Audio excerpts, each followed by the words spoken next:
Hello and welcome back to part 2 of the U.S.S. RIO GRANDE build-up series. Today I want to take a look at the progress I have made so far building this model. In front of the camera we have the two main body pieces. We now have a top piece and a bottom piece. The bottom section, you can see, already has some work done to it. The canal has been made black. This is for light blocking the LED which is in front. I have installed it, as you can see here. There are no wires connected to it as of yet. That's for part 3. And here we have the hole for the LED to shine through. Then further down the body we have the DC connector. It's installed very nicely. If you would look at the model straight on, you cannot see the DC connector itself, so that's just like the way I want it. Also there is a little bit of overspray here, but this is on the inside of the model, so that's not a problem. Top section has been glued together, of course. As you can see, yesterday I painted the cockpit area a lighter grey color. It's almost a satin grey, and that's a pretty good match to what it should be on the Runabout models. The windows still need to be made black, but for that I want to design a custom piece that I will print in black PLA and then just glue onto the windows themselves. That way I can guarantee we have straight lines and we do not have to mask off and paint the windows themselves. Moving further down back the model, we can see a hole in the side. Both sides have roughly at the same location a hole. This is of course for passing the wires through to the wings and the nacelles. Also I drilled out the nav lights. Those are now 2 holes with LEDs installed on the back.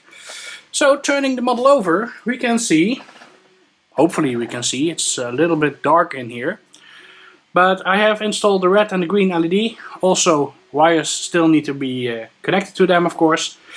In the middle I made a part which houses the walker LED. That's the only LED at this time with wires and a resistor installed.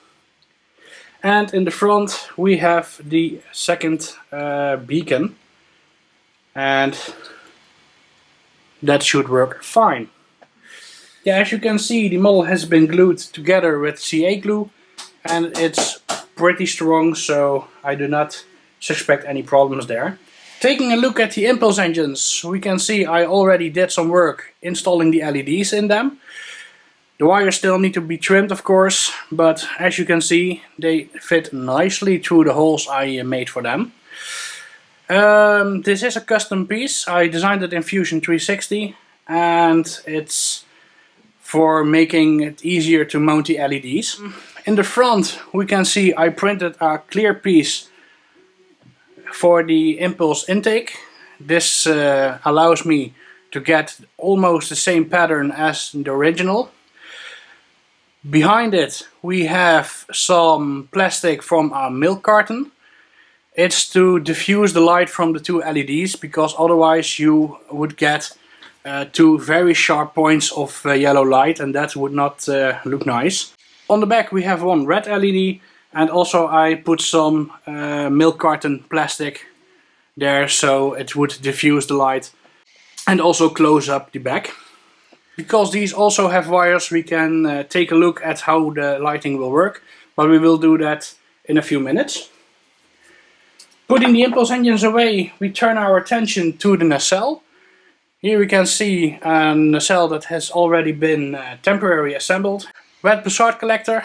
Slides out. It's just a custom made piece and also has some of the milk carton inside to diffuse the light of the LED that will go into here. Then separating the top and bottom parts, we get a look inside.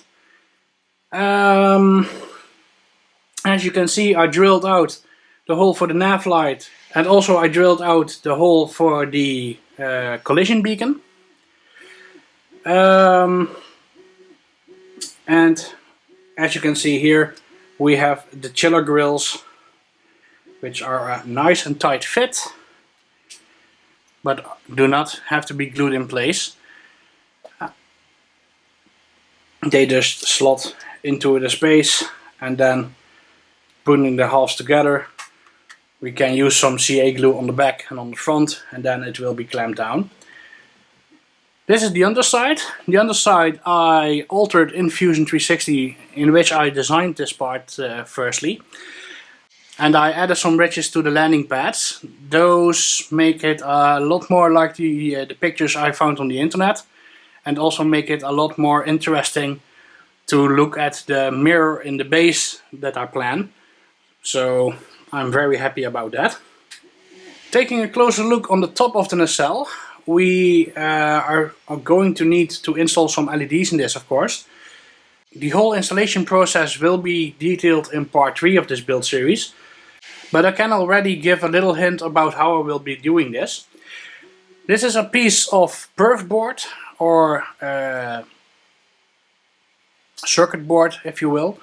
It has some lines on it that conduct the electricity, and what I want to do is make 2 pieces of it and install that in the inside, gluing it in place.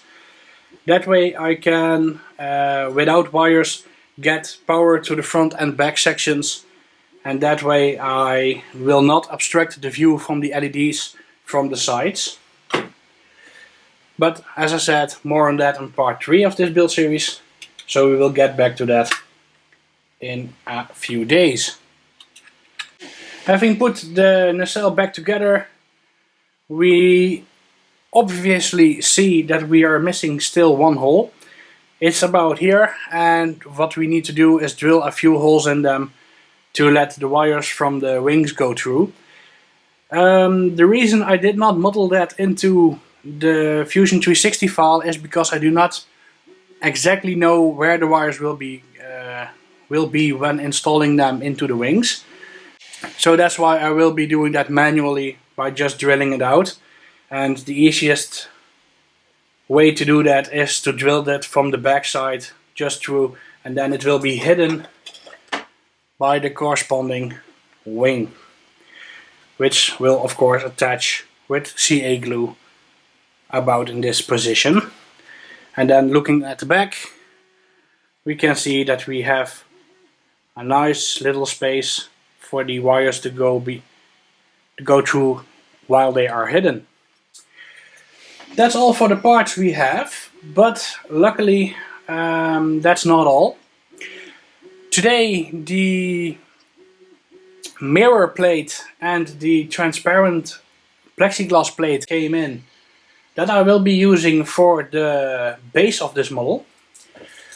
What I have here is a scrap piece that I ordered also for experimenting with making holes and rounding over the sections. So as you can see, it's very mirrory, so love the finish on this. So now that we have looked at all the pieces, let's get some batteries and give you a little example of the lighting of these parts. First, the main body. We have 2 wires here. Connecting these wires. Yep, there it goes. As you can see, the warp core lights up blue. This light just shines through the plastic itself, so no light blocking on the inside. Yes, I have light blocked it as much as I can on the inside so that no blue light will interfere with the beacon and with the nav lights and the size of the model. But on top it shines through and gives a very nice blue warp core effect. So very happy about that. Then coming to the impulse engine, I need to set it up so that we can see, so give me a few seconds. Now let's turn them on. Here we go. As we can see, we have a yellow in the front, which is nicely diffused. I think the camera washes out the LEDs, but it gives a nice glow. Here, let me take the corresponding wing. Of course, this still needs to be light blocked when it is installed. But this is the yellow light in the front. And then looking at the back, we see the impulse exhaust shine red. So very happy about this result.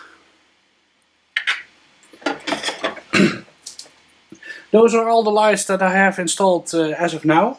So I will be coming back, of course, in part 3 of this build series. For now, I would like to say thank you for following this series. And I will see you in the next one.